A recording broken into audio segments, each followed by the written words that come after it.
Today on DC News Now, after a warm weekend, colder temperatures have returned in the DMV. Meteorologist Damon Madsen is in the Weather Center tracking those temps.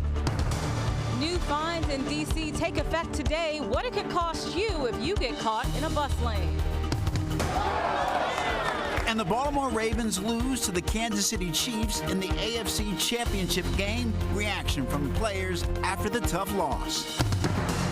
Also ahead, one local mom's path towards savings on childcare. Those costs, yeah, they're steep. You're stretching your dollar.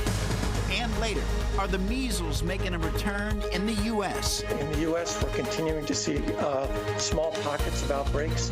That's in today's What's Going Around. You're watching the station covering all of the DMV. This is DC News Now. Good afternoon. Thank you for joining us for the news at noon. I'm Mark Hall. Meteorologist Damon Madsen joins us. Latest check on the forecast, Damon.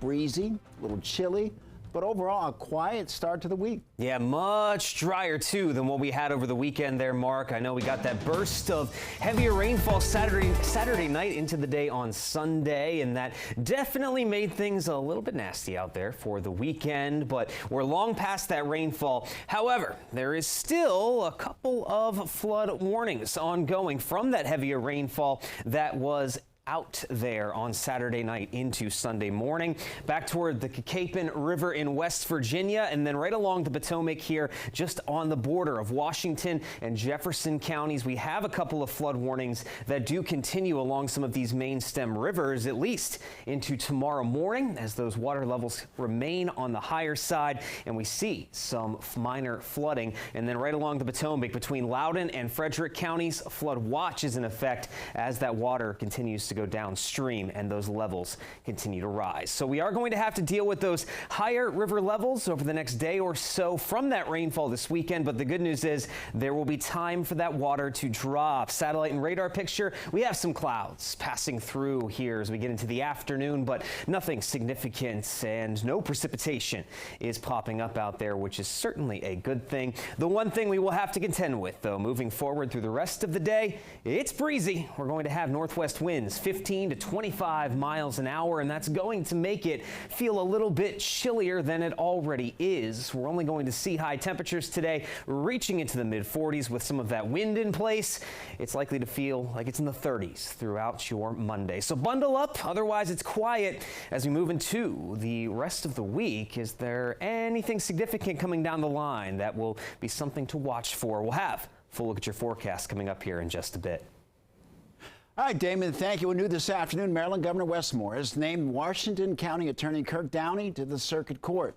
Downey fills the vacancy after the murder of Judge Andrew Wilkinson. In a statement, Governor Moore says, "This is a bittersweet moment. Today we thank and celebrate Kirk Downey for his raising his hand to serve. At the same time, we also remember the life and legacy of Judge Andrew Wilkinson, who was taken from us far too soon." Judge Andrew Wilkinson was shot in the driveway of his home by Pedro Argote on October 19, 2023, after ruling in a child custody case. Days later, Argote was found dead in a wooded area outside of Williamsport.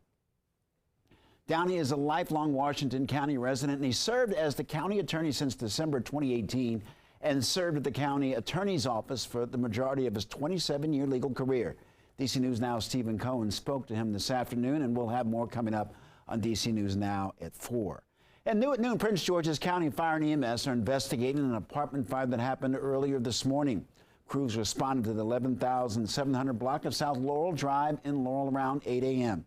The fire was on the second floor and was put out. No people were inside the building at the time, but officials did find a dog that didn't make it out. There were no other reported injuries. Well, today marks the beginning of Phase 2 of DC's Clear Lanes initiative to cut down on traffic in and around bus lanes. Metro says the program will help to improve safety and accessibility for Metro bus riders, but it will cost violators a pretty penny. DC News Now's Candace Cole has more. Starting today in D.C., you could be fined $100 if you get caught driving, stopping, or parking in one of D.C.'s dedicated bus lanes. According to DDOT, cameras mounted on Metro buses will be used to take photos of vehicles that are driving, parked, or stopped illegally in bus lanes, which are marked by red paint and signage. Those photos are then sent back to DDOT to determine which photos show qualifying offenses. The bus lane fines are in addition to fines given out for blocking bus zones. That's the area around a bus stop. DDOT says the only exceptions include pulling over for emergency vehicles, entering a legal parking space, or turning within 40 feet of an intersection or driveway. Vehicles authorized to be in bus lanes, according to DDOT, are Metro buses, tour buses and school buses, bikes and scooters, and maintenance and emergency vehicles. While many Metro bus drivers are happy about the change, we spoke to an Uber driver in D.C. who says it will create more issues for his passengers. It makes me feel like we have to drop our passengers in the middle of the road, which is unsafe because we can't pull in the bus lane and can't turn in the bus lane, can't stand in the bus lane. So I think it's kind of unfair to us when dropping off passengers where they have to go. I'm real ticked off about it. Now, DDOT has already handed out nearly 50,000 warnings to drivers who've been in violation of D.C.'s dedicated bus lanes since July. If you'd like to get a look at where exactly those bus lanes are located throughout the city, head on over to ddot.dc.gov and check out their interactive map. In Chinatown, Candace Cole, D.C. News Now. Candace, thank you. A Baltimore woman accused of a wild crime spree in Prince George's County last week is expected to appear in court today. Police took 31-year-old Tanae Stallings Brown into custody Thursday at a traffic stop in Baltimore. Stallings Brown is accused of intentionally driving into 3 people and stabbing 2. Investigators say that she committed all of these acts within an hour across Prince George's County. Police also believe that Stallings Brown chose her victims at random. Police Chief Malik Aziz says that she has a criminal history of assault dating back to 2011. He was intentionally striking pedestrians to get out, to harm them, to either cause them serious injury or death. And if that did not work, then we believe Stallings Brown intended to kill them with the knife that she had. One victim, a 15-year-old girl, is suffering from life-threatening injuries. The rest of the victims expected to make a full recovery. Aziz says that they're now working with Baltimore police to investigate Stallings Brown's past. Well, the Baltimore Ravens season is over following their 17-10 AFC Championship round loss to the Kansas City Chiefs. Our Jake Rom and Alex Flum join us from M&T Bank in Baltimore with the recap. The biggest game in Charm City in half a century, ending in disappointment here Sunday night for the Baltimore Ravens. Chiefs coming up with the win 17-10 and advancing to the Super Bowl, Jake. Yeah, very defensive game. 3 points only in the second half going to the Ravens. And it just felt like when the Ravens had a chance to get back in this one, turnovers, the Chiefs defense come into play, and they have kept teams from scoring a lot of points in the second half.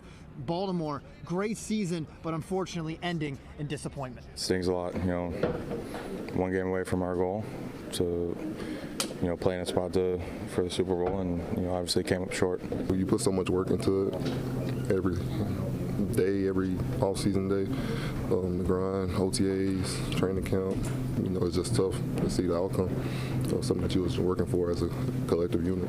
It's a one-game season at this point, and we didn't win this game, so we got to live with that and go into the offseason with something to build on. So for the Kansas City Chiefs, it's their 4th Super Bowl in the past 6 seasons, all those seasons obviously with quarterback Patrick Mahomes. For Lamar Jackson, his first AFC Championship game, unfortunately not going the way he wanted to. Yeah, I think there's going to be a day when we see Lamar Jackson hoist the Lombardi Trophy, but it's not going to happen this year. Again, the Chiefs beating the Ravens 17-10 here in the AFC Championship game at M&T Bank Stadium. Our thanks to Alex and Jake. On the Virginia side, there's a lot of concern from Fairfax County supervisors, all of them saying the process and the proposal for a casino is flawed. Chair Jeff McKay sending this letter to leaders of both parties in both chambers. The letter completely opposes the measure. McKay says that 70% of the casino's gaming tax revenue would go to the state and only 30% would stay in the county. Senator Dave Martin, who introduced the bill, says it's keeping Virginians' money here instead of at Maryland's MGM Grand. But community members of the Fairfax County Committee rallied behind those, saying that this proposal isn't a gamble worth taking. Richmond can also pass some really bad bills and leave us with a mess on our hands. I'm getting tired of paying for Maryland schools. I think it's time we paid for Virginia schools. There's better things that could go in an open space. It just doesn't fit within the community where we live. Still a long ways to go before Fairfax County voters will even have a say on whether a casino could come here. Now, it would first have to go through another Senate committee, then the full Senate, then the full House, and only then if it gets Governor Youngkin's signature. And that will come here on Election Day. Will it come on Election Day is really the question. Well, today marks the first day of tax season, and many are preparing to file their returns. Our morning anchor, Corey James, is taking a look at some IRS updates that filers need to know.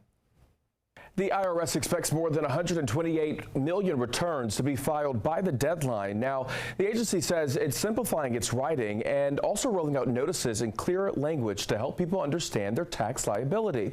The agency also says the move will help clear backlogged phone lines and allow people to better help themselves. Now, here's some tips to get ahead of this year's tax filing rush. Start preparing now. Also, gather your records and plan to report all taxable income. You're also encouraged to file electronically with direct deposit for quick returns and avoid filing paper returns. Now, the deadline to file your taxes is April 15th. In the studio, Corey James, DC News Now.